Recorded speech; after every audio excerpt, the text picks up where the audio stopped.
when the Islamic warrior Saladin conquered the Crusaders and took control of Jerusalem, all right, he entered into an agreement that the Muslims would protect the Christian churches.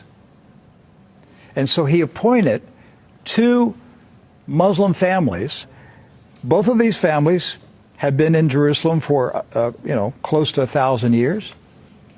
And each generation has passed down the key. The key. Right. The physical key. Mr. Judah said that the key he presently has is 800 years old. It's incredible. He had another key, but it broke. And this is a Muslim. I mean, yes. Adabid Judah is a Muslim. And he said it's a great honor for a Muslim to hold the key to the Church of the Holy Sepulchre, which is the most important church in Christendom. That's not disrespect. That's, we don't hear this in America. We don't hear, because what we have been told is Christian Americans, you should hate Muslims, you should kill Muslims. Because they're going to tear down all the churches yes. and basically just ransack them and everything else. But here we have 2 families that for nearly 1,000 years have actually been watching over Christian churches. That's right. So who planted into our minds here in America that we should hate and kill Muslims? Who planted that thought in our head? Because it came into our society after 9/11. That's correct. So 9/11 was a calculated, planned operation, and it changed everything in our country.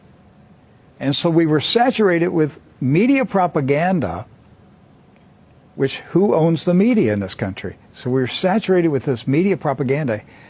You Americans, you need to hate Muslims. You need to go to war. You need to send your sons to go kill Muslims. All right? And yet, when you go to the Middle East, you find out that the Muslims, like Christians, are taking care of Christian churches. Yes. Do not hold animosity against Christians or Americans, except in the case where Americans are pushing for war in their countries or trying to take their land. So they've lived together. They've lived together for centuries and centuries. Jews, Christians, and Muslims have lived together for centuries. They were buying and selling. They were trading. They were doing business together. They were building houses next door to each other for centuries. And it didn't change until the Zionists came. Now, see, wait a minute. I thought Zionists are Jews. Not all Jews are Zionists. And not all Zionists are Jews. Right.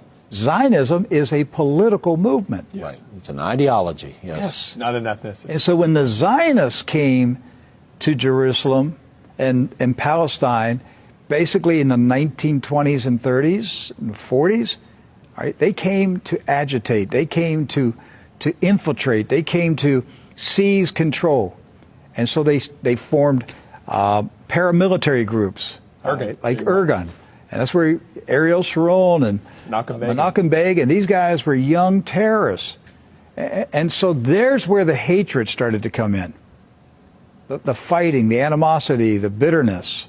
But it didn't start until the Zionists appeared. Jews, Muslims, and Christians were coexisting. Yes. That's right.